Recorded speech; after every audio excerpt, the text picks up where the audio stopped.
You have lots of ideas, right? A head full of ideas and projects and things you want to work on. So, how do you decide which one to work on first? And how do you decide where to put your focus? This week, let's talk about what to do when you have 1,000,001 ideas.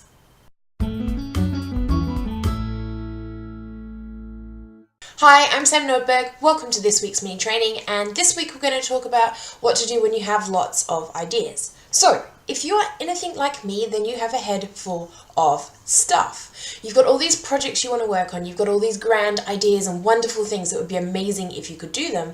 Plus, you suffer from a little bit of like shiny syndrome, so you're always looking at something going, oh my god, that looks amazing. Oh wait, maybe that's just me. But you know what? Most entrepreneurs and people who are business owners I meet are like that. They are full of great ideas. That's why they're doing what they're doing, because they have good ideas and they want to implement them. But there's a problem being that they then have too many and they keep coming up with all these new wonderful ideas and they're not sure where to turn. So these are some of the ways that I've used to control the number of ideas I have and to really start making action. So I challenge you to do the same. Step 1, write down everything. All of your ideas, all of your concepts, all of your projects. That's projects that you're currently working on, projects that are planned but are definitely happening, projects that are planned but aren't really dated yet, and projects that may happen one day. Write down everything. That website you wanted to update, that book you wanted to work on, that new course you wanted to launch, that new whatever, just put it all down. That new partnership you want to work on, that new business idea, that new model, whatever, all right? You're going to fill a page with all of the stuff, and it's going to look a little bit overwhelming to start with, but that's okay. Now, what you're going to do is step 2, start to go through and really work out what's feasible and what's not. Now, this is a little bit difficult, and I get that. You might want to, take some time, so maybe leave it a couple of days and come back to it.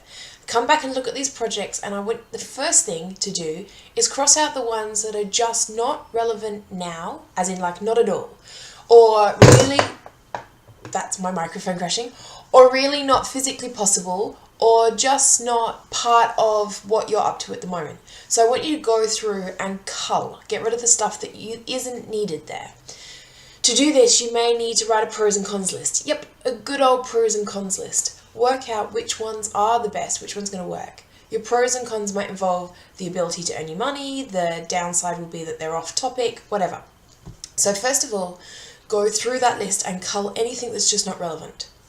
Now you'll still have a lot of projects left on that list that you can't all do straight away. So then what I want you to do is go through and prioritize. You're going to pick one project that is the most passionate about, that is the easiest to do or the best to do or whatever it might be, and you're going to pick that one first. You're also going to allocate then a couple of others. Now this is where it's up to you. Most people would suggest, and I used to suggest, just working on one thing at a time. And it's true. You're going to make a hell of a lot more progress if you focus on just one thing, just one project, just one topic, just one business. You're going to get a lot further and you're going to get results a lot quicker if you focus on one thing. However, I don't do that. Adam and I have multiple businesses. We've got 3, 4 different main businesses. I've got a partnership with someone else. You know what? I work on lots of things and time is busy. So I can't tell you just to focus on one because I don't. Instead, what I try and do is pick just a couple of things to focus on and then get really specific with your time. How are you going to fit it in? Which ones are due first? Which do you need to focus on at certain times? I allocate days of the week to working on certain projects primarily, and that's how I get it done. So, go through and write everything down, step 1. Step 2, cull the list. Delete anything that's not relevant, that's taking you off task, that you don't really want, that's perhaps on your list because someone thought it was a good idea but you don't want to do. And then step 3, of the bits that are left, choose your priorities. Pick where you're going to focus.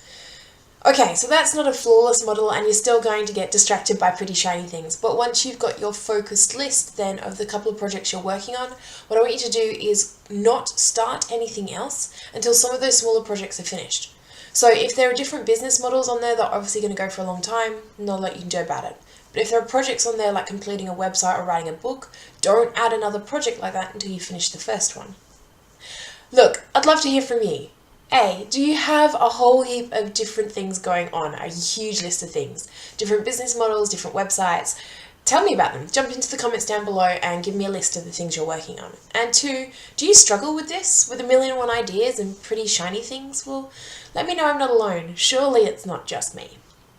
That's it for mini training this week. Jump in down below and let me know about your 1,000,001 shiny things. And as always, I will see you in the next video.